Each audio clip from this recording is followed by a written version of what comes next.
In the 90s, Chrysler was on a roll with concept cars. From recycled plastic Plymouths to wild retro hot rods that made it into production, but, sadly not quite as cool as we hoped, you genuinely didn't know what they would do next. In fact, remind me to do a video on concept cars now I think about it. Anyway, in among the wacky and wonderful, they built a luxury land yacht that looked like it came from the 1930s, designed by the same guy behind the Lamborghini Diablo. It had 4 doors, but only 2 opened. Rear-wheel drive with a honking great V12, and it was also a convertible. On this episode of 427 Motorsports, we're taking a quick look at the 1997 Chrysler Phaeton concept.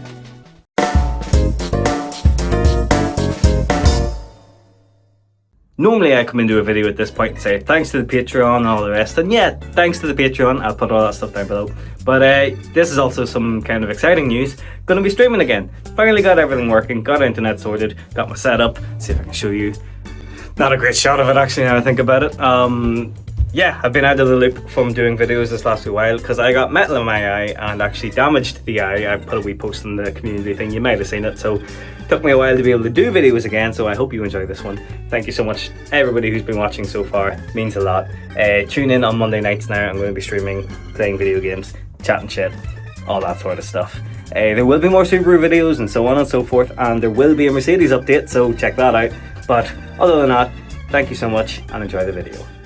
Like myself, the Chrysler Phaeton was unveiled to the world in 1997, but not like myself, this was a concept car that blended pre-war luxury with, for the time, modern tech.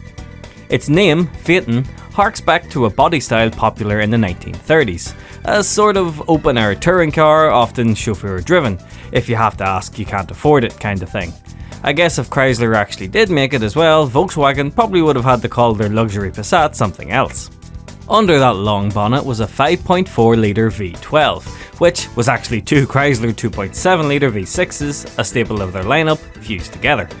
According to the Gran Turismo 2 description at the time, it was comprised of 3 engines.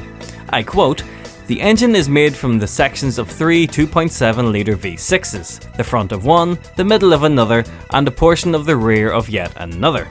Different sources state different things though.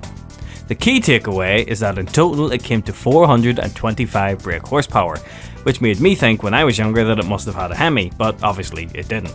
The interior was quite basic, but it was pretty elegant. The steering wheel wouldn't have looked out of place in a PT Cruiser, and I'm so sorry, but the clocks were luxuriously designed. There was a partition between the front and rear, and the passenger compartment even featured its own set of clocks, so those being driven around could keep an eye on speeds.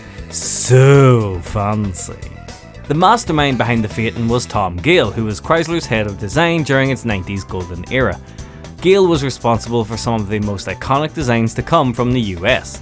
The Viper, the Prowler, listen, it looked good, its drivetrain was just disappointing, and the 90s Dodge Ram, and probably more notable to the entire rest of the world, the Lamborghini Diablo, who was owned by Chrysler at the time.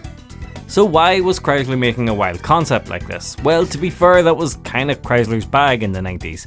Cars like the Dodge Copperhead, or concept car, thanks to ZZ Top, but that's a story for another day, and the Plymouth PT Spider showed that Chrysler wanted to see what would work. Or maybe they were having a bit of an identity crisis, and the Phaeton was Chrysler testing the waters for a return to luxury just before Daimler bought them out. Maybe the company wanted to prove it could go toe-to-toe with Cadillac and Lincoln and Mercedes again, in its own very nothing exceeds like excess sort of way. Remember, back before Chrysler was Econoboxes and Neons, they were doing things like this. We'll never know sadly because, well, a one-off concept car is all it ever was. Thankfully, even though they only made one, millions of people got to drive it. While the Phaeton never made it to production, it did find a second life in Gran Turismo 2, which is probably why you're here. Won as a prize car in the Muscle Car Championship, the Phaeton was something that seemed to capture my imagination as a kid, though I'm not really sure why. It wasn't particularly fast, didn't handle particularly well, but for some reason just something about it kinda stuck. So why didn't they make it? Well, come on now, that answers itself. It was Chrysler. It's amazing the Viper ever got made. 9 times out of 10 when Chrysler makes a cool concept, they just don't bother making a real thing. Looking at you, me 412. But realistically, who was going to buy an expensive V12 drop top with Chrysler badges on it? It just wasn't going to happen. There's a reason Toyota made Lexus. Or maybe it was the Daimler-Chrysler acquisition that came shortly after. Sure, let's go with that. People seem to blame that merger for everything else anyway, so why not add this to the list? Either way, thanks to Gran Turismo, this is one concept car that will probably never truly be forgotten.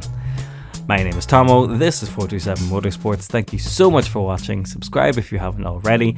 Check out the other social channels, and if you like cars being worked on and small informative videos like this one, stick around. Thanks very much and good luck.